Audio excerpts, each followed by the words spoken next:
What are they interested in? What is your minimum threshold for year one cash on cash? How do you look at exit rates or exit cap rates? And, what's conservative here? What's aggressive here? And that gives you a better context for understanding how the investor looks at things.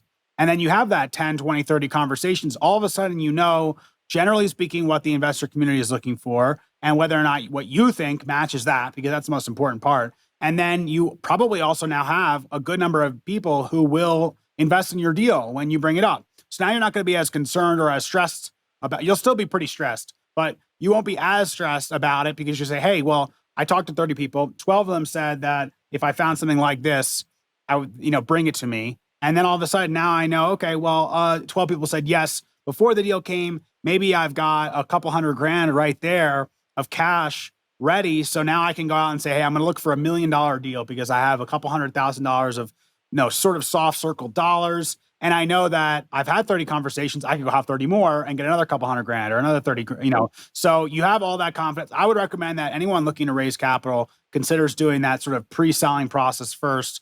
Have conversations in advance of having a deal, because there's a lot of things you have to do when you have a deal, and you don't want to get distracted by the immense amount of stress of having to raise capital in a 30 to 60 day period which is typical for real estate. Or at least if you can minimize that stress as much as possible, you'll make less errors, and you will make errors on your first deal. And so the less stress you have, the less errors you'll make. And then you can do a better job of analyzing that deal, doing the due diligence, and making sure that the investors end up getting what you described to them, which is a good deal that performs well over a long period of time.